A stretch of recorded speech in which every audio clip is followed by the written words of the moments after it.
Hello friends, welcome to English கற்றுக்கலாம். நாம் இன்றைக்கி வீடியோவில் ரொம்ப முக்கியமான ஒரு விஷயத்தை நம்ம கற்றுக்க போகிறோம். மீ அப்படின்னா என்ன, அதை நம்ம எந்தெந்த இடங்கள்லாம் நம்ம பயன்படுத்தி சரியாக பேச முடியும் அப்படின்னு சொல்லி நம்ம இந்த வீடியோவில் கிளியராக நம்ம கற்றுக்க போகிறோம். ஸோ வீடியோ ஃபுல்லாக ஸ்கிப் பண்ணாமல் பாருங்கள். இந்த வீடியோ கண்டிப்பாகவே உங்களுக்கு ரொம்ப யூஸ்ஃபுல்லாக இருக்கும் நீங்கள் இங்கிலீஷில் பேசுகிறதுக்கு. இந்த சேனல் இப்போ தான் நீங்கள் ஃபர்ஸ்ட் டைமாக பார்க்குறீங்க அப்படின்னா மறக்காமல் சப்ஸ்கிரைப் பண்ணி வச்சுக்கோங்க. வீடியோஸ் லைக் பண்ணிவிட்டு பார்க்க ஆரம்பிங்க. மீ அப்படின்னா என்னை அப்படின்னு அர்த்தம். ஐ அப்படின்னா நான் அப்படின்னு அர்த்தம். இது நம்ம கிராமரில் சப்ஜெக்ட் அப்படின்னு நம்ம சொல்லுவோம். இந்த ஐ அப்படிங்கிற சப்ஜெக்டோட ஆப்ஜெக்ட் என்ன அப்படின்னா மீ. இப்போ ஒரு எக்ஸாம்பிள் பாருங்கள்.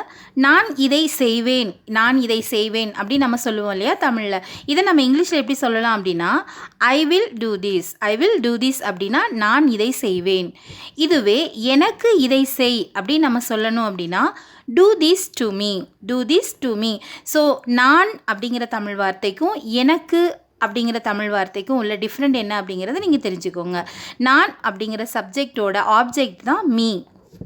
பெரிய தமிழ் வாக்கியங்களை நம்ம தப்பில்லாமல் பேசணும் அப்படின்னா நம்ம சின்னதான தமிழ் வார்த்தைகளை நம்ம கிளியராக நம்ம கற்று வச்சுருந்தா தான் நம்மளால் தயக்கம் இல்லாமல் அதை சரியாக நம்மளால் பேச முடியும்.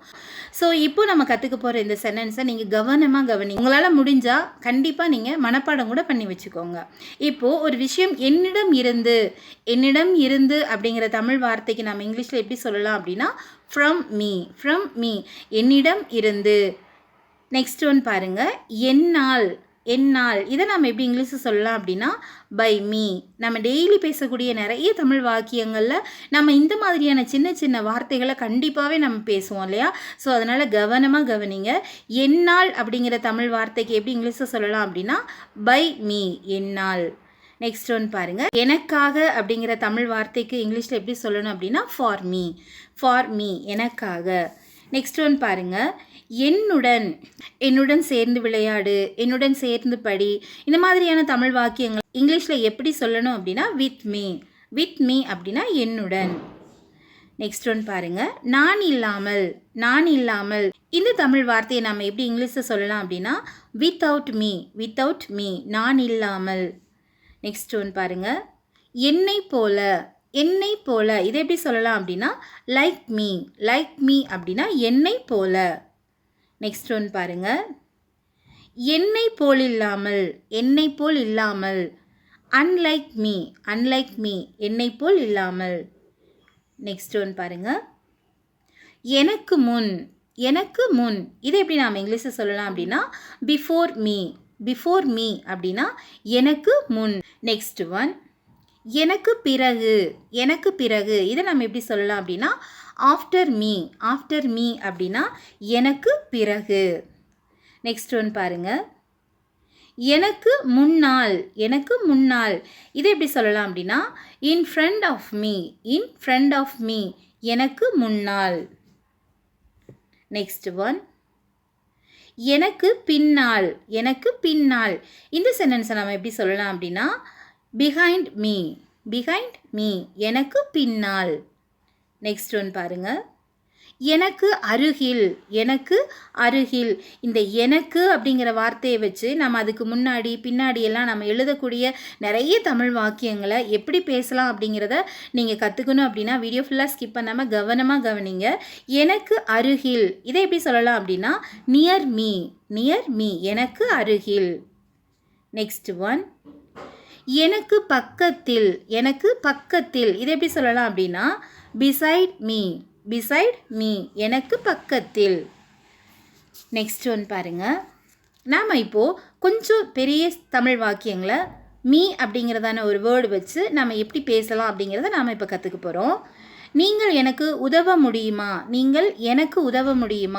இந்த தமிழ் வாக்கியத்தை நம்ம எப்படி இங்கிலீஷில் கேட்கலாம் அப்படின்னா கேன் யூ ஹெல்ப் மீ நீங்கள் எனக்கு உதவ முடியுமா. நெக்ஸ்ட் ஒன், அவர் என்னை அழைத்தார் இதை எப்படி சொல்லலாம் அப்படின்னா he invited me அவர் என்னை அழைத்தார்.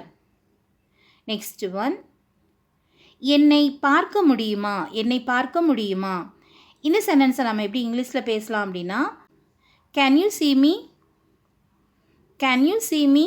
என்னை பார்க்க முடியுமா? நெக்ஸ்ட் ஒன், அவன் என்னை கேட்டான். அவன் என்னை கேட்டான். இந்த சென்டென்ஸை நம்ம எப்படி இங்கிலீஷில் சொல்லலாம் அப்படின்னா, he asked me. he asked me. அவன் என்னை கேட்டான். நெக்ஸ்ட் ஒன், அவள் என்னிடம் சொன்னாள்.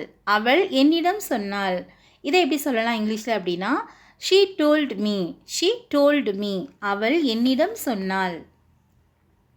நெக்ஸ்ட் ஒன், நான் சொல்வது கேட்கிறதா. நான் சொல்வது கேட்கிறதா. இந்த சென்டென்ஸை நம்ம எப்படி இங்கிலீஷில் சொல்லலாம் அப்படின்னா, can you hear me? Can you hear me? நான் சொல்வது கேட்கிறதா. நெக்ஸ்ட் ஒன், அவள் எனக்கு கொடுத்தாள். அவள் எனக்கு கொடுத்தாள்.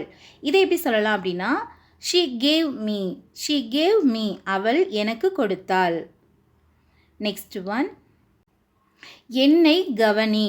என்னை கவனி. இதை நம்ம எப்படி இங்கிலீஷில் சொல்லலாம் அப்படின்னா, listen to me. listen to me. என்னை கவனி. நெக்ஸ்ட் ஒன், தயவு செய்து என்னுடன் வாருங்கள். தயவு செய்து என்னுடன் வாருங்கள். இந்த தமிழ் வாக்கியத்தை நம்ம எப்படி இங்கிலீஷில் சொல்லலாம் அப்படின்னா, please come with me.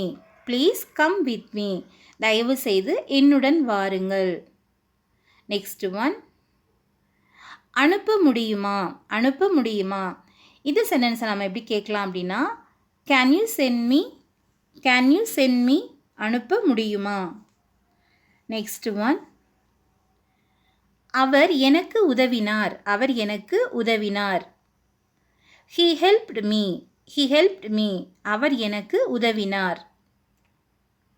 Next one, எனக்கு அதை நீ காட்ட முடியுமா. எனக்கு அதை நீ காட்ட முடியுமா. Can you show me. Can you show me. எனக்கு அதை நீ காட்ட முடியுமா. நெக்ஸ்ட் ஒன், எனக்கு நீங்கள் தர முடியுமா. எனக்கு நீங்கள் தர முடியுமா. Can you give me. Can you give me. எனக்கு நீங்கள் தர முடியுமா. நெக்ஸ்ட் ஒன், நீங்கள் எனக்கு கற்பிக்க முடியுமா. நீங்கள் எனக்கு கற்பிக்க முடியுமா. இந்த சென்டென்ஸை நம்ம எப்படி இங்கிலீஷில் சொல்லலாம் அப்படின்னா, can you teach me. Can you teach me. எனக்கு நீங்கள் கற்பிக்க முடியுமா. ஓகே ஃப்ரெண்ட்ஸ், இந்த வீடியோ கண்டிப்பாகவே உங்களுக்கு ரொம்ப ரொம்ப யூஸ்ஃபுல்லாக இருந்திருக்கும் அப்படின்னு நான் நம்புகிறேன். மீ அப்படின்னா என்ன, நம்ம அதை எங்கெங்கெல்லாம் நம்ம பயன்படுத்தி பேசலாம் அப்படின்னு சொல்லி நம்ம நிறைய சென்டென்ஸ் நம்ம கற்றுக்கிட்டோம். ஸோ நீங்கள் இந்த சென்டென்ஸ் எல்லாமே கண்டிப்பாகவே நீங்கள் ப்ராக்டிஸ் பண்ணுங்கள். நம்ம ஃபர்ஸ்ட்டு படித்ததான சின்ன சின்ன தமிழ் வாக்கியங்களை நீங்கள் மனப்பாடம் கூட பண்ணி வச்சுக்கோங்க. அப்போ தான் உங்களால் நீங்கள் பெரிய சென்டென்ஸ் பேசும்போது உங்களால் ஈஸியாக பிழை இல்லாமல் பேச முடியும். Thank you friends. தேங்க்ஸ் ஃபார் வாட்சிங்.